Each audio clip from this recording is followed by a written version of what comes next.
చదవగా పెద్దలు అందరూ ముందుకు వచ్చి అక్షింతలనే వేసిరిగా. వెంకటేశుని చరితము వింటే ఆకాశరాజు కబరే పంపగ పెళ్లికి అందరూ తరలెనుగా.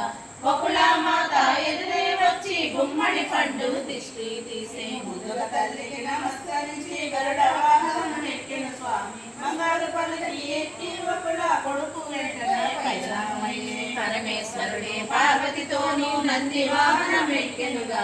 సరస్వతితోనే బ్రహ్మదేవుడు హంస వాహనమే ఎక్కెనుగా.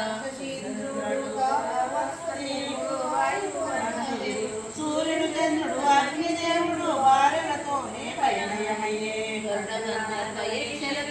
నారద తంబురమానీయులు శ్రీనివాసుని కళ్యాణానికి ఆనందముతో కదలినారు. అందరు ముందుకు కదలి నారాయణుని కీర్తించే. రంభా ఊర్వశి మేనక తిలోత్తమాడుతూ పాడుతూ పైనామయ్యే. కుబేరుడంతట భార్యత కూడి కాసుల మూటతో కదలినాడు.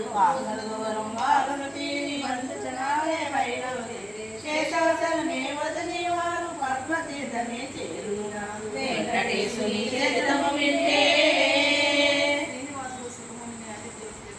స్వామి రాకతో ఎదురు చూసి సుఖముని భక్తితో ఎదురే వెళ్ళి ఆదిత్యముని కోరి శ్రీనివాసుని ఆహ్వానించి. శ్రీనివాసుడు వందనమిచ్చి సుఖమునితోనే ఇటులనియే. ఇందు అనగా మాటల కాదు బంధున జనాలు ఒక పరిగము. స్వామి వేరెవ్వరితో పనియేలా. నీదు వచ్చ నిండిన చాలు అందరి ఆకలి తీరుగదా. శ్రీనివాసుడు చిరునవ్వులతో సుఖముని వెంట ఉచితాసనం కూర్చోబెట్టి స్వామి పదములే కడిగినుగా. పాలు పళ్ళు స్వామికి ఇచ్చి విద్యామలతో వీచెనుగా.